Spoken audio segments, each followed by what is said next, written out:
Mahalagang bahagi ng pang-araw-araw na pamumuhay natin ang pagbabasa.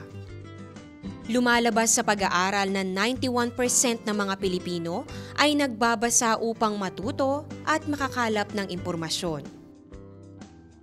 86% ng ating mga kababayan ang naniniwalang mahalaga ang ugali ng pagbabasa, habang 88% naman ang nagsasabing libro ang gusto nilang matanggap na regalo tuwing may okasyon.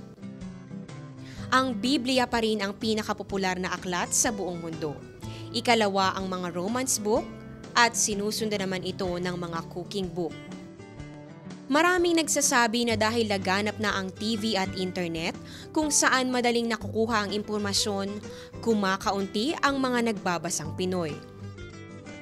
Pero ayon sa National Book Development Board, ang tunay na dahilan kung bakit patuloy ang pagbaba ng ating readership rate ay ang kakulangan ng mga pagkukunan ng libro.